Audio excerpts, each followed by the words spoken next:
right, welcome back to the KnivesFAST channel, guys. It is time for some more slip joints. So say hello to Ren and Stimpy, Powder Toast Man, Log, and TV. And Skeleton's still sitting over here, but he really needs to be gone. So let's go like this. Bye, Skeleton. Have a nice time away. We'll see you next Halloween. But anyway, these are two knives. By the way, this is a KnivesFAST channel. We're weird here. So if you have not subscribed, hit that subscribe button, hit that notification bell, and stick around, and I'll try to be less weird. But these two knives come from our friend Andrew Haubert, great friend of the channel. These are Lionsteel Bestman slip joints. There are two varieties here. This is the ebony wood and titanium spear point. Well, if I can grab a hold of it, there we go. Spear point in M390, made in Italy, as you can see, has that beautiful spear point with that beautiful ebony wood, and this is the DLT exclusive. Now, as best I can see on DLT, there are several versions of this, and we'll go over that in a minute, but this is the carbon fiber version, which is like a silver carbon fiber, almost like twill, I guess, but it has kind of a I don't know what the word is, kind of a resin feel on the outside, not like some carbon fiber, but you know, very, very beautiful and very good. And you have the spear point blade with the swedge there. Really, really beautiful knife. So let's start by talking some about what is available. I'm going to pick my laptop up here so I can actually read. So the one in the front, the sheep's foot, is available as we speak in stock at DLT. Now, this is a DLT exclusive, and it's $110, guys. That's not bad. I mean, we're talking a small knife here, a slip joint, so a non-locking knife, which we'll go over all the rest of that in just a minute. But, of course, it is, I mean, that's $109 for M390 and carbon fiber. That's pretty good. Now, it looks like they have in a brown micarta, like a red, what is that, linen micarta maybe? Boy, I wish they would say what it is. Let's see. It does not. But they have it in a darker carbon fiber, like a black carbon fiber. Anyway, I'm not going to go through all of it, but there's a bunch of different options here. It does definitely look like that's red linen micarta. It's beautiful, and brown canvas, and then the black carbon fiber and the dark carbon fiber, all $109 and in stock, ready to go at DLT.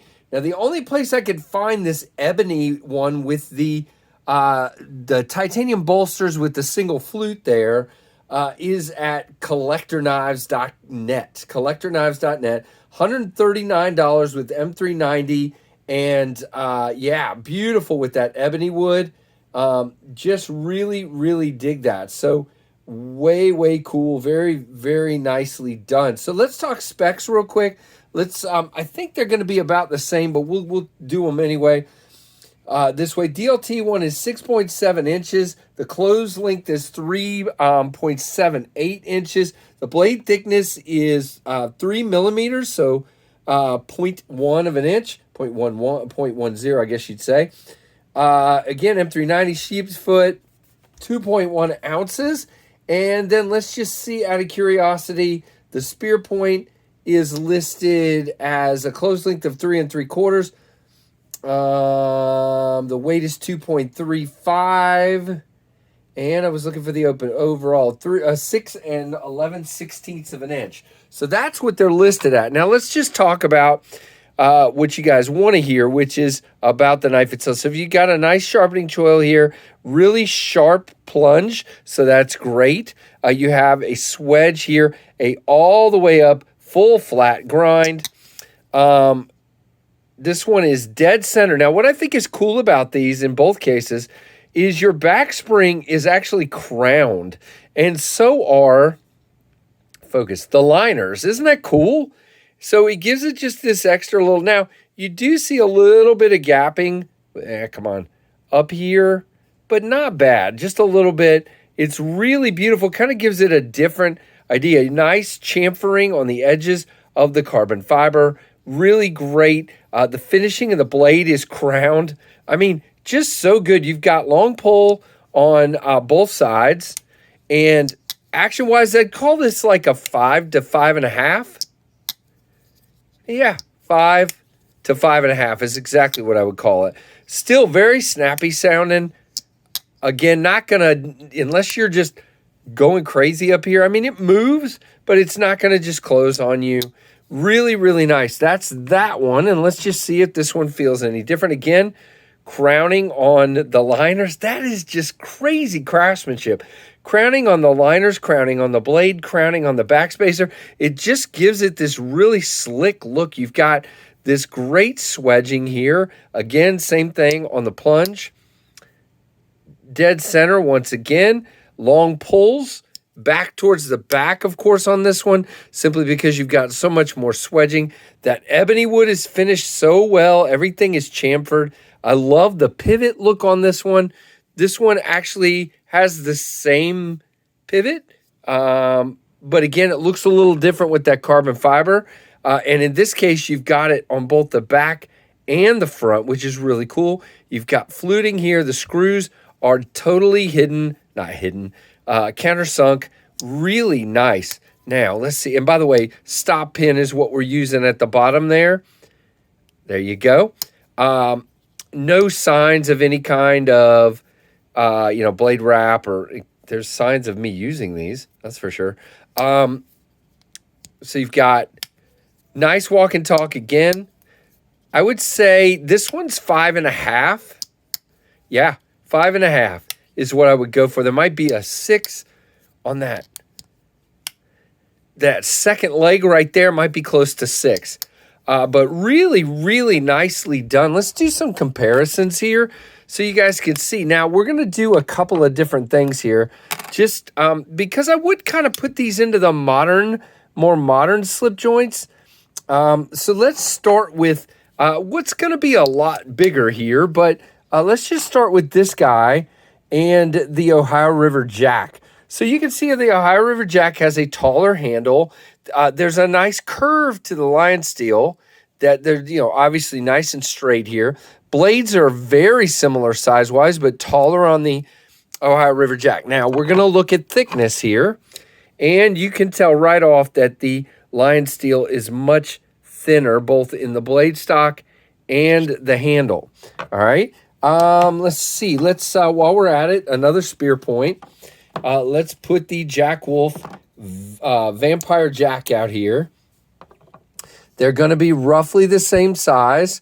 The Vampire Jack has a little bit more on both ends, and it is roughly that same height, both blade. That's a pretty cool comparison. Again, it's a little bit longer, but height-wise, very similar. I will say, ergonomically, these guys are great. It feels really nice in my hand because of the rounding and chamfering. Very, very nicely done by Lionsteel. An impressive knife for sure. Now, let's do our friend the sheep's foot here. And we're going to start with another Ohio River Jack. This is the sheep's foot in micarta as well. You can see very similar lengthwise.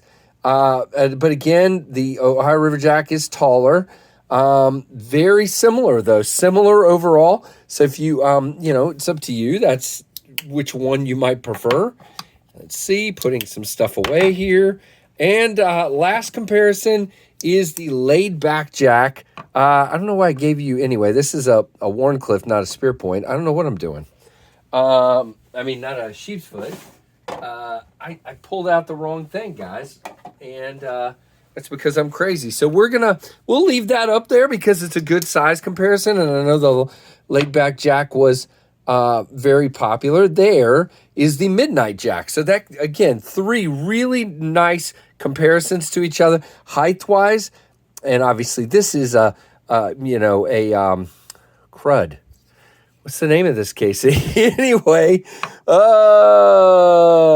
where it angles up at the end. I'm drawing a blank, but anyway, you guys see it gives you a very good comparison. The handles are roughly very similar. The sizes are very similar. So there are your mixed up comparisons as best Casey can mix them up. So that is the Ohio River Jack. Andrew, I'm really, really thankful you sent these along, man.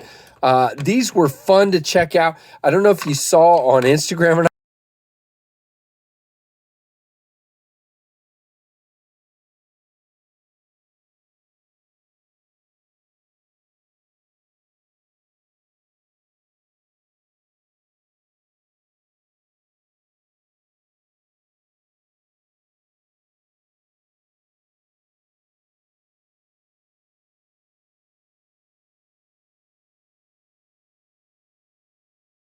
Every one of you, make sure you're subscribed, and thanks for watching the Knives Fast channel.